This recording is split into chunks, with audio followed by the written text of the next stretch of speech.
Anita, for more insight on the border crisis, let's turn to Acting Homeland Security Secretary under President Trump and Chairman of the Center for the Homeland Security and Immigration at the American First Policy Institute, Chad Wolf. Chad, thanks for taking time today. So much to get into. As you know, I was in that caravan a few weeks ago. It's now grown into actually multiple caravans. Another one, a few thousand strong, departed Tapachula just this past week. And I am told from one of the leaders there that many of them got their work papers and intend to head to Piedras Negras, just across from Eagle Pass. So clearly we could be having yet another Del Rio situation that we saw last month, again, if indeed those individuals come there. But I want to get your reaction really to what it is that needs to be done right now, because clearly, as you heard from that report from Bill Maloogian, it's already exceeded November numbers of last year, and it's not showing any signs of slowing down. Well, thanks for having me on, Griff. I think what needs to change at the border is the enforcement posture. I think what we've seen over the last 9 to 10 months is that the Biden administration tore down very effective policies put under the Trump administration, but they haven't replaced them with anything.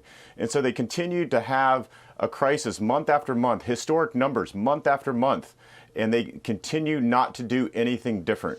They continue along this path of just a failed strategy along that border. They allow that catch and release that we heard Bill talk about in the segment.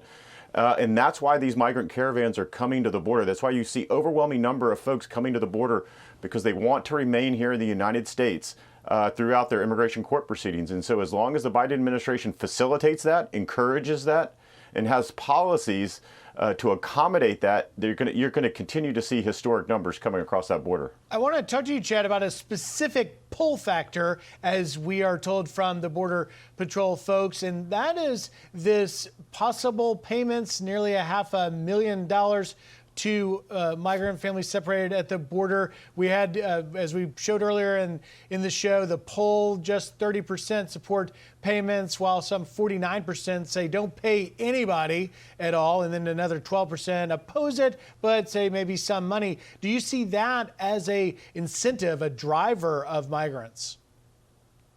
Oh, absolutely. It is the most ridiculous and ludicrous thing that you can possibly imagine when you're in the midst of the worst border crisis, that you then talk about paying folks that crossed the border illegally back in 2018, that you're going to pay them up to $450,000 per individual. It's going to continue to draw migrants, illegal migrants, to that border in the hopes of getting paid. You know, what the Biden administration should be doing is going into court and fighting that frivolous lawsuit. You know, the United States government has already brought a lot of these parents back to the United States, have paroled them in here into the United States. And then on top of that, to pay them for breaking the law is just, it's absolutely ludicrous. And I would say, you know, it's the Biden administration is out of touch, not only with the American people, but with the men and women of the Department of Homeland Security, not only on this issue, but on immigration writ large. And they are really captive to the activist of their party at the moment. Chad, before we run out of time, I do want to raise the fact that DHS Secretary Alejandro Mayorkas testified this week, and the response he drew from the Western States Sheriff's Association was a declaration of no confidence. What did you make of his testimony? Well, the testimony was pretty bad, pretty awful. He talked about giving himself an A for effort. Usually when you grade yourself in an effort, it means you failed, but you're happy with the effort that you gave. And I think that's unfortunately what we're seeing here, is we're seeing a failed border and immigration strategy going on. And for the Western sheriffs to come out and do the no confidence vote, I think it tells you everything that you need to know.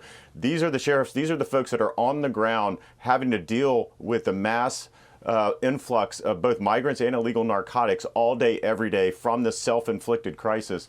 And so for them to come out and say that and asking for new leadership at the department, I think it really tells you everything that you need to know. A very quick answer, but is it time for Mayorkas to resign? I think we need to have new leadership at the department.